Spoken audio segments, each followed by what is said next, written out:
Partidong Kikobam naglathala ng kampanya sa Dasmariñas, Cavite. Nasaksihan ng mga taga-suporta ang campaign rally ng tambalang Kiko Pangilinan at Bam Aquino ngayong alas 4 ng hapon, araw ng Pebrero 11, taong kasalukuyan. Libo-libong residente ng Dasmariñas, Cavite ang nakiisa sa campaign rally ng Kikobam sa arena ng Dasmariñas. Kasama ng partido ang dating vice-presidente na si Leni Robredo. May mga ilan ring popular na tao ang dumalo, kagaya na lang ni megastar Sharon Cuneta na lubos namang ikinatuwa ng mga manonood. Sa entrance naman, kitang-kita ang bawat pagpasok at paglabas ng mga tao dito.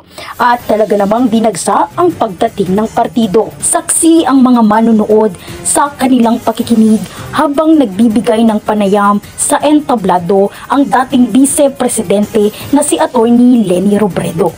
Asan tayo tumiwan 2022? Andito sa Dasmariñas, sa labas nitong arena. Ngayon, aking nakapanayam ang isa sa estudyante na dumalo ng campaign rally na si Wilson Manasio Jr. As a supporter po nila, so to support them po, so pumunta po ako din, makijoin po ako sa kanila para po, syempre, hindi lang po to support them, para din po malaman po kung anong meron po sa kampanya po nila. I expect a lot of things po, lalo na po sa mga plataforma po nila, sa mga kung paano po nila ipopromote at paano po sila manghihikayat at paano pa po ako as a botante po ma-push po para iboto po sila.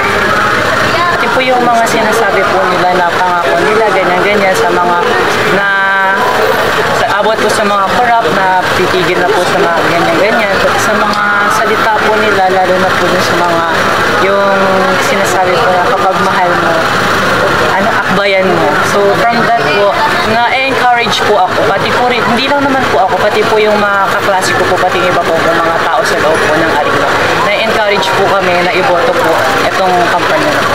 Ako, si Maureen Salcedo, para sa GMA Regional TV, nagbabalita.